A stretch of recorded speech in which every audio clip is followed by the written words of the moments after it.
Yeah, let's see how I did. Yeah, that's one dead zombie. Oh, that's real nice. It was about, what, 15 feet? Yep. That's pretty good, man. I'll do the job. If I ever need to put it into this context. Yeah. But then you got to take into consideration a moving target or cover, and all those come into play when you think of an actual situation where you might have to use it. So, plus the adrenaline rush is pretty extreme, and your heart rate will go straight up, and your blood pressure will drop, and you'll be like, and you will. I mean, it'll shock the central nervous system. So that's why, like in the military, they teach breathing. You breathe, you focus, both eyes open, and concentrate on your target, and then with the out breath, you fire. And that's supposed to be stress inoculation. Where did I put that one?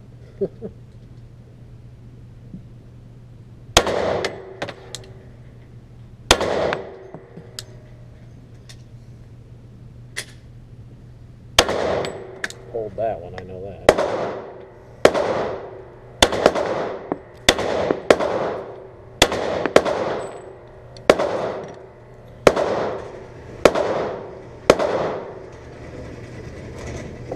Yeah, I'd say I have one dead zombie right there. Mm-hmm.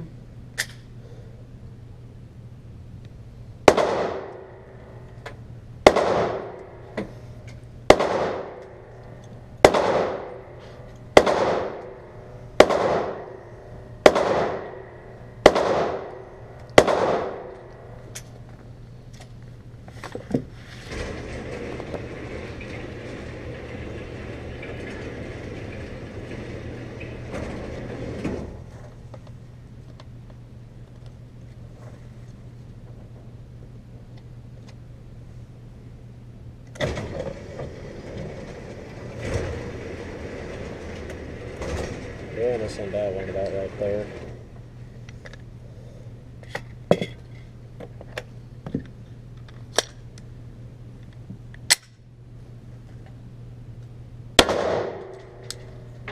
First shot, right above the eye. Not bad.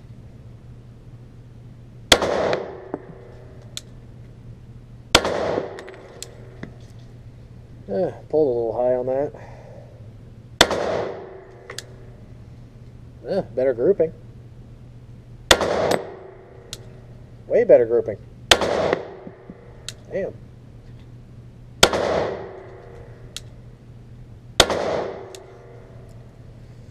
Got a cluster of 3 right there that I really like.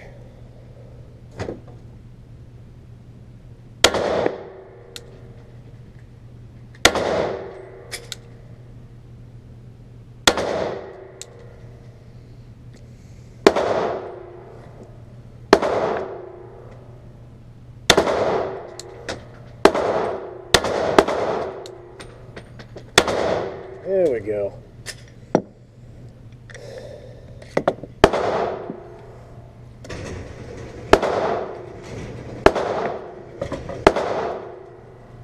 A lot better, actually.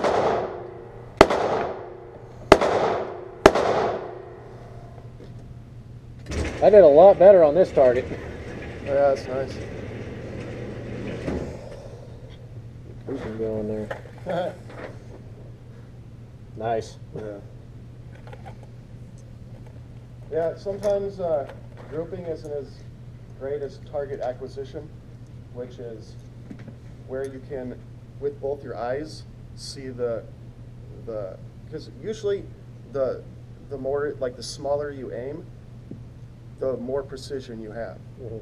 So like if you're just focusing on like putting your hands with your eye contact on the target, sometimes that's better than like sharpshooting a grouping. Yeah. Versus self-defense and sharpshooting. Yep. The reason I know is because I actually teach self-defense. So.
Oh yeah, I chewed a couple holes into that zombie.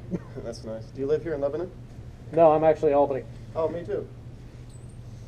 Oh really? Yeah. You go to LB? Used to. Oh. How old are you? 21. 21? Oh. Yeah. I actually live in Albany and I teach self-defense. And I'm always looking for more people that are willing to learn. I'm not like the greatest in the world, but like I do know like Kempo, Shaolin Kung Fu, other tactical things that you would I know a little bit of Krav. Oh my God, yeah. That's the Israeli self-defense system. Unfortunately, in the United States, they don't teach the real Krav Maga. They just teach a civilian form of it. The military has actually combat judo training as well as Krav Maga training and weapons training to make a soldier. But as far as civilian is concerned, most of it is, it's still good self-defense. It's still like, it'll save your life if you need it. Mm-hmm. You know, assuming that you practice it enough to master the muscle memory of it.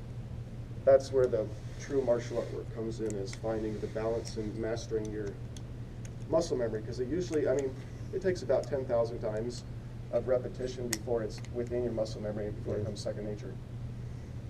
And that's what I deal a lot with, is like, learning self-defense is actually a very time-consuming process. And there's a lot of a warrior mindset that goes into it, along with the physical skills. The physical skills are only one component of what makes someone able to defend themselves in a life or death situation. Yeah. Which is pretty extreme. I mean, when the human brain meets code black, which is life or death situation, 90% of people freeze.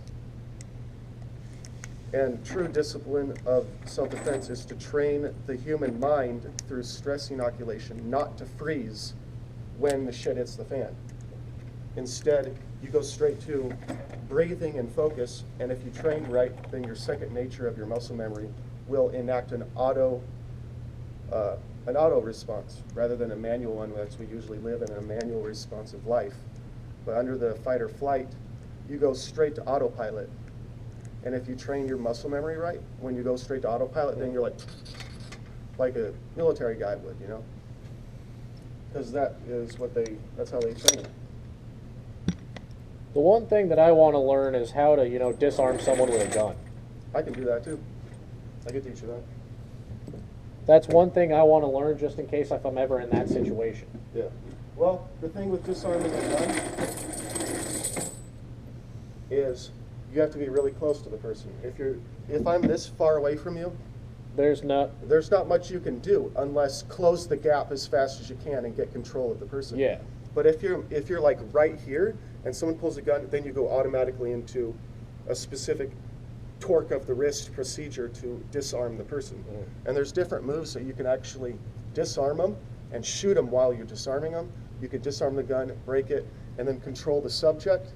That way, because you want to control the weapon, but you also want to control the mind, because his mind is still at an attack mode that is to harm you. So once you disengage his weapon, then you have to go straight into procedural removers to control the person. That's where self-defense and martial art comes into play. So I know Krav Maga teaches a lot of disarms, and they have some good ones, and I have some good ones. There's no real best of the best gun disarm. It's just how fast can you do it, And can you do it when the shit hits the fan? Yeah. And the stress inoculation that I train in trains the mind to go straight to that. So there isn't a gap. Because science says that you got about 2.5 seconds to react to an external stimulus that's coming at you that fast. So that's a huge gap. If you're not prepared to deal with that gap in the mind, then what happens is people get frozen and they either get shot or they get killed because they freeze under duress.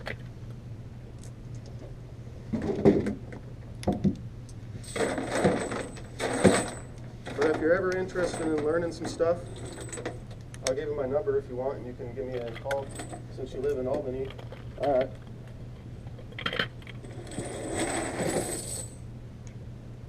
Do you have a phone on you? Yes, I do.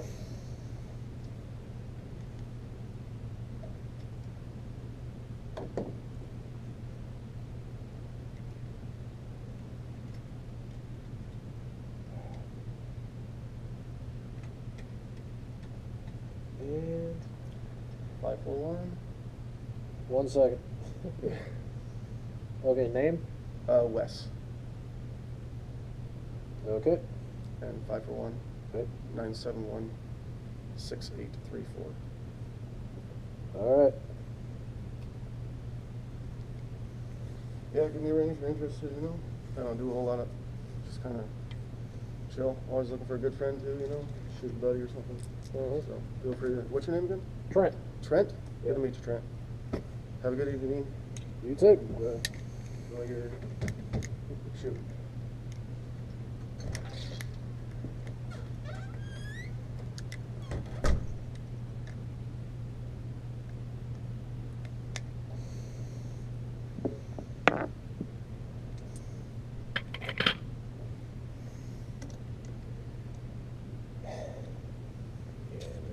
Fresh target out there. See what I'm going to do.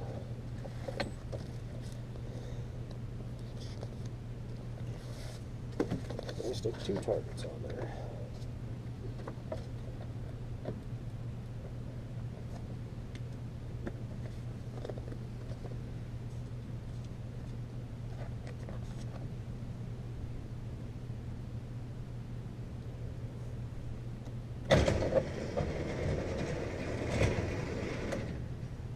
There.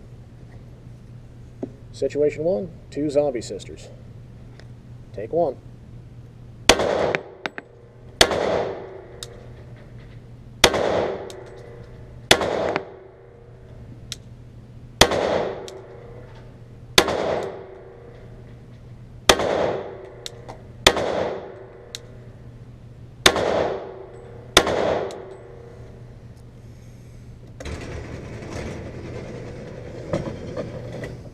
Not bad. I love the smell of gunpowder, man.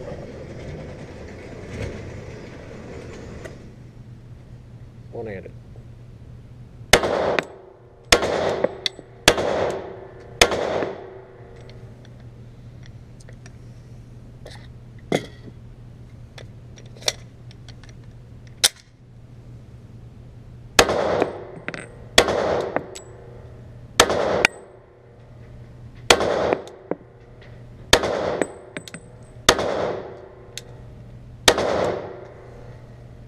Getting a lot of flyers out in the hair.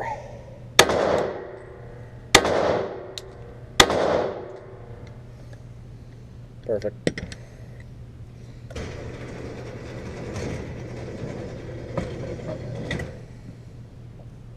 Not bad. I'm getting a couple of good groupings here.